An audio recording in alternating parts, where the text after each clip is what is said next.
जी। तो अब आगे चलते हैं हम लोग। आशा करते हैं आप लोग सब अच्छा से होंगे और हल कर रहे होंगे सवाल बनाओ, प्रश्न बनाओ। नहीं बनाओगे, क्वेश्चन नहीं बनाओगे, you will not be able to sitting the examination. Okay, so देखो अब आगे एक 8वां नंबर सवाल है। भारतीय भवन कसाई से 7B। शायद ये 13वां या 14वां लेक्चर होगा इस पाठ का। ठीक है, तो देखो तुमको क्या बोला जा रहा है, ABOCD समांतर है। ठीक है, EFP और BFP जो कोर है, EFP कौन है, तो ये वाला चलो इसको हम बोल देते हैं कोर 1। ठीक है, और इसको बोल देते हैं कोर 2। ये कोर 1 और कोर 2 बराबर है, क्यों? क्योंकि जो FP है, FP इस कोर का, ये EFB या BFE, ठीक है, इस पूरे कोर का क्या है, FP समद्विभाजक है, इसीलिए ये कोर 1 और कोर 2 बराबर है। ठीक है, अब देखो ये जो CGH है ये 150 डिग्री है, समझे ना? ठीक है, तुमसे क्या पूछ रहा है, ये EFB यानी कोर 1 का मान पूछ रहा है। तो बहुत मुश्किल है जी, एकदम आसान हल्का सवाल है। कैसे करेंगे, देखो CGH कितना है, 150 डिग्री है। ठीक है, अब देखो अब क्या लिखोगे, अब ये कि जितना कोर CGH होगा उतना ही तो होगा क्या, AFG, है कि नहीं है? क्यों? संगत कोर देखो ऐसे तुम मान लो कोई दो ठो है रेखा समांतर, इस पे ये कोर, इस पे तो कोई तीसरी है ये रेखा, तो ये दोनों क्या हो, समांतर होगा। और यही तो है 150 यहाँ पर, है कि नहीं है? यही इसका मतलब AF भैया कितना हो जाएगा, 150 डिग्री। अब देखो ध्यान से, जितना EFB है उतना ही तो है AFH। कैसे? तो समांतर, तो भैया शीर्षाभिमुख रेखा, शीर्षाभिमुख कोर यानी कोर EFB बराबर कोर AFH बराबर कितना, 150 डिग्री। ठीक है, अब देखो ये EFB है ना, EFB का आधा है कि नहीं है, कौन सा, EFH यानी कोर 1, यानी कोर 2 गुने कोर 1 बराबर कितना, 150 डिग्री। कैसे भैया, डबल है ना, है एक का डबल है ना, ये 150। तो भैया एक कितना आ गया, 150 का आधा यानी कितना हो गया, 75 डिग्री। बन गया सवाल, हलवा सवाल। तो EFB कितना है, ये 75 डिग्री। मान लो तुमसे ये पूछ देता कि बताओ ये कोर कितना है, ये कोर कितना है, तो भैया हाई कितना था, 150, तो हाई कितना हो जाता है, 50। सिंपल सा बात, 50 है कि नहीं, सिंपल सा बात है, 50 ही होता। इसका एक और तरीका है निकालने का, ये देखो भैया हाई कितना है, 150 है ना, और इन दोनों का रैखिक युग्म कितना होता है, 180। ये 150 है तो ये कितना हो जाएगा, ये हो जाता 30 डिग्री जी, हाँ 30 डिग्री होता है, 30 डिग्री, 50 नहीं 30 डिग्री होता है।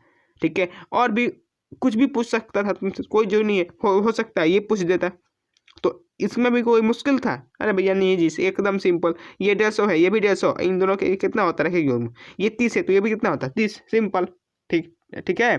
तो अब देखो ये 8वां नंबर सवाल था। अब चलो चलते हैं 13वां नंबर सवाल पे। 13वां नंबर सवाल क्या है भैया, तो ये है, दिख रहा है कि नहीं दिख रहा है, दिख रहा होगा। ठीक है, तो देखो सवाल क्या बोल रहा है तुमसे कि AB और CD इसमें क्या है, तो भैया समांतर है। AB और CD क्या है, समांतर है। ठीक है, अब उसके बाद क्या बोला जा रहा है तुमसे कि जो यहाँ पे कोर बन रहा है नहीं, ये यहाँ पे अल्फा इसको अल्फा पढ़ते हैं। ठीक है, बहुत सा बच्चा लोग इसको ऐसे भी लिखता है, कैसे, तो ऐसे। ठीक है, ऐसे लिखता है, लेकिन हम इसको ऐसे ही स्टैंडर्ड में लिखा जाता है, ऐसे। ठीक है, ऐसे देखो, ऐसे इसको ऐसे लिखा जाता है असली में, तो हमने कोशिश किया है वैसे ही लिखे। इसको कहते हैं बीटा, इसको कहते हैं गामा। अब भैया ये यूनानी भाषा के लेटर्स हैं, ग्रीक। ठीक है, तो तुमको दिखाना नहीं है, तुमसे पूछा जा रहा है कि alpha plus beta plus gamma, इन तीनों का योग या जोड़ कितना होगा। ठीक है, ये तुमको पूछा जा रहा है। तो भैया इसके लिए क्या करेंगे, तो तुम क्या करोगे, तो इस जो ये CD है इसको आगे बढ़ाओ। ठीक है, इस AB को भी आगे बढ़ाते जाओ। AB और CD समांतर है, इसलिए भैया जब आगे बढ़ेगा तो वो भी समांतर होगा। और तुमको क्या करना होगा भैया, जिस पे बढ़ाए हो उस पर, इस मान लो ये दोनों O पर मिल रहे हैं, O पर एक दूसरे को काटे हैं, तो O से एक 90 डिग्री की रेखा खींचो, यानी लंब गिराओ यहाँ पर 90 डिग्री, और ठीक उसी प्रकार ऊपर भी करो तो ये भी कितना हो जाएगा 90 डिग्री। मान लो ये एम पर है, ये एन है, ठीक है, ये एम और ये एन, समझ में आ रहा है, समझ में आ गया होगा इतना, ठीक है। अब ऐसा क्यों कर रहे हैं हम लोग, क्योंकि हमको अल्फा बीटा और गामा के बारे में कुछ संबंध खोजना है, तो भैया कुछ करना पड़ेगा ना, ठीक है। देखो अब देखो ये अल्फा है, ये अल्फा है। तुमको अगर पूछा जाए कि भैया ये कोण कितना होगा, ये वाला, तो इसके बगल में है, तो भैया भैया क्या बनाएगा, तो रैखिक युग्म बनाएगा, तो ये कितना होगा 180 माइनस अल्फा। कैसे, समझ में आ गया होगा, रैखिक युग्म से। और उसी प्रकार हाई कितना हो जाएगा, कोण, कौन सा कोण, तो भैया ये है O D N, O D N, और ये कौन सा था ओ बी एम, तो ये भी कितना होगा 180 डिग्री माइनस बीटा। समझ में आ रहा है, ठीक है। देखो अब ये 180 माइनस अल्फा हो गया। अब देखो ओ बी एन क्या है, ओ बी एम एक त्रिभुज है, एक त्रिभुज है, यानी कि उस त्रिभुज में ये मान लो कोण है कुछ, ये कोण है कुछ, तो इस कोण का इन तीनों कोण का भैया कितना होगा योग 180, तो डाल दो कौन सा कोण 180 माइनस अल्फा प्लस ये 90 डिग्री ये वाला, प्लस कौन सा, तो बी ओ एम, प्लस कोण बी ओ एम बराबर कितना 180 डिग्री। कैसे, तो भैया तुमको पता है त्रिभुज के तीनों कोणों का योग 180 डिग्री होता है। अभी हमको ये पढ़ना नहीं है, हमको अगले चैप्टर में इसको डिटेल में पढ़ना है, लेकिन 8वां तक तो इतना भैया मालूम होगा कम से कम, हमको लगता है। तो ये चीज भैया चल जाएगा, ठीक है। यानी तुमसे यदि पूछ दिया जाए तो ये बी ओ एम, ये बी ओ एम कितना हो गया, इस बी ओ एम कितना हो गया, तो 90 माइनस अल्फा। कैसे, इस अल्फा 90 माइनस अल्फा, जी नहीं, अल्फा माइनस 90। कैसे, इस अल्फा को भेज सकते हो इधर, इस 90 को भी इधर भेजोगे इधर तो माइनस में आ जाएगा ये, और ये प्लस में आ जाएगा, ठीक है। ये पहला चीज़। ये दूसरा चीज़ फिर से इस त्रिभुज के लिए, किसके लिए, डॉन के लिए, डी ओ एन के लिए 180 माइनस बीटा प्लस 90 डिग्री ये वाला, और प्लस कौन सा कोण, तो डी ओ एन बराबर 180 डिग्री। ये चल गया, यहाँ से डी ओ एन कितना आ गया बीटा माइनस 90 डिग्री, ठीक है, बीटा माइनस कितना डिग्री, तो 90 डिग्री। अब देखो ये जो कोण है बी ओ डी, कौन सा, ये वाला, ये थोड़ा ध्यान से देखो, ये शीर्षाभिमुख कोण से ये अल्फा के बराबर नहीं हो रहा है, अरे हाँ जी हो रहा है। अब ये एक बार यदि ये हो गया, ये अल्फा के बराबर हो गया, और ये जो कोण है, तो इन तीनों कोणों का योग कितना होगा 180। कैसे, तो रैखिक युग्म से, है कि नहीं, ये कोण, ये कोण और ये कोण, भैया सीधी रेखा में तीनों कोण बन रहे हैं, ठीक है। इसका मतलब अभी कितना आया था, ये आया था, देखो कितना आया था, बी ओ एम कितना आया था alpha minus 90, D O N कितना आया था बीटा माइनस 90, यानी कि alpha minus 90 plus beta minus 90 plus gamma बराबर 180 डिग्री। समझ में आ रहा है, समझ में आ गया होगा। इसका मतलब इन दोनों को यदि तुम इधर भेज दो तो तुमको मिल नहीं जाएगा alpha plus beta plus gamma. इसका मतलब alpha plus beta plus gamma बराबर कितना हो गया 180 प्लस इस 90 प्लस 90 यानी 180 यानी 360 डिग्री। तो तुमको पता चल गया क्या, alpha plus beta plus gamma बराबर कितना हो गया, तो 360 डिग्री। आ गया कि नहीं आ गया, आ गया। तो 13वां नंबर सवाल भी बन गया। अब चलो चलते हैं आगे और देखते हैं जो बाकी 2 सवाल और है हम लोग का, ठीक है। तो देखो इसको थोड़ा हम ठीक कर लेते हैं तब तक।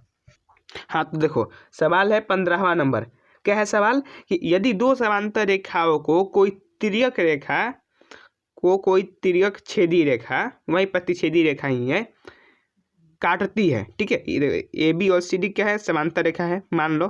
पहले सवाल पढ़ लेते हैं। तो दिखाइए कि किन्हीं 2 एकांतर कोणों की समद्विभाजक रेखाएं भी समांतर होंगी। पढ़ने में मुश्किल लग रहा है पर बनाने में नहीं होगा। पहला क्या बात कहा, 2 समांतर रेखा खींच लिया हम लोग, ए बी और सी डी। तो यहाँ पर लिख देंगे ए बी किसके समांतर है भैया, सी डी के, ठीक है। ठीक है। कोई तिर्यक छेदी रेखा काटती है और मान लो वो रेखा कौन सी है, तो भैया पी क्यू इन दोनों को काटती है, ठीक है।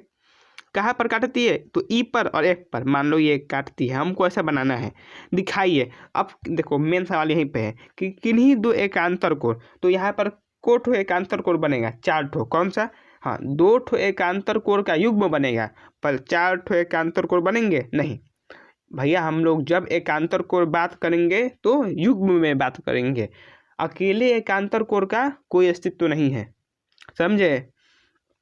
अंतः कोण का अस्तित्व है पर एकांतर कोण के युग्म का अस्तित्व है। तो एकांतर कोण कौन सा बना, एक ये वाला बराबर होगा भैया, और उसी प्रकार ये वाला और ये वाला। तो ये मान लो ये 1 है, ये 2 है, तो 1 और 2 बराबर हुआ, तो ये पहला युग्म, ये तीसरा ये हो गया, चौथा ये हो गया, ये टोटल। तुमसे क्या बोल रहा है कि इन कोई भी दो ठो, तुमसे ये नहीं कहा जा रहा है। तो भैया मान लो कि एकांतर कोण 2, ये 4 ठो इसमें हुआ ना, 2 ठो युग्म हुआ। अब भैया मान लो अगर हमसे कुछ गलती भी निकल गया होगा तो हो गया होगा। अभी के लिए मानो कि कोई भी 2 ठो एकांतर कोण है तुम्हारे पास और उनकी समद्विभाजक रेखाएं हैं। जैसे में देखो ई एच क्या है, ई एच इस ए E P A E F की समद्विभाजक रेखा है, समझ में आ रहा है। यानी जो कोण बन रहा है कौन सा कोण, ये ए ई एच कौन सा कोण, ए ई एच किसके बराबर है, ये बराबर है एफ ई एच के, पहला बात। दूसरा बात क्या बोल रहा है उसी प्रकार ई एफ वाई कितना है, ये ई एफ वाई ये वाला कोण ई एफ वाई किसके बराबर है, डी एफ वाई के, यानी इसके बराबर है, ये दोनों बराबर है, ठीक है। अब देखो तुमको ऐसा भी एक चीज मिल सकता है कि जब भी दिखाना हो ना समद्विभाजक का, मान लो कि ये एक कोण है, ठीक है, इसका कोई समद्विभाजक है ये वाला, तुमको दिखाना है कि ये दोनों कोण बराबर है, तो तुम कैसे दिखाओगे पता है, ऐसे देखो ये कोण बना दो ऐसे और इस पर एक पर ऐसे कर दो। इसका मतलब इस रेखा एक रेखा बना देने से, या मान लो तुम बना देते हो 2 बार, तो भैया इसका मतलब ये दोनों रेखाएं क्या है, ये दोनों कोण जो है वो बराबर है, ये ऐसे दिखाते हैं हम लोग, ठीक है। ऐसे तो मान लो, तो तुमको क्या दिखाना है, तो हम ऐसे दिखा दिए और इसको भी दिखा दिए ऐसे ही, यानी कि ये दोनों क्या है बराबर है, ऐसे ही ये दोनों क्या है बराबर है, ठीक है। तुमको दिखाना है कि ये जो ई एच है और एफ वाई है ये दोनों समांतर होंगे। हमको लगता है ऐसा सवाल हम तुमको बता चुके हैं उदाहरण में एनसीईआरटी के, तो चलो फिर से एक बार बता देते हैं, बहुत मुश्किल काम नहीं है ये। तुमको इसको समांतर दिखाना है, तब क्या कर सकते हो भैया, तब सिंपल तरीका है, ई एच और एफ वाई को तुमको समांतर दिखाना है। अगर यहाँ पर गिजी मिजी हो गया है, समझ नहीं आ रहा है, तो देखो यहाँ पर फिर से समझो, यहाँ पर एच है, ये ऐसे वाई है, ठीक है, और यहाँ पर कोई ये पी क्यू है, कहाँ पर ये वाला ई एफ, ये एक ई है, ये एफ है, ठीक है।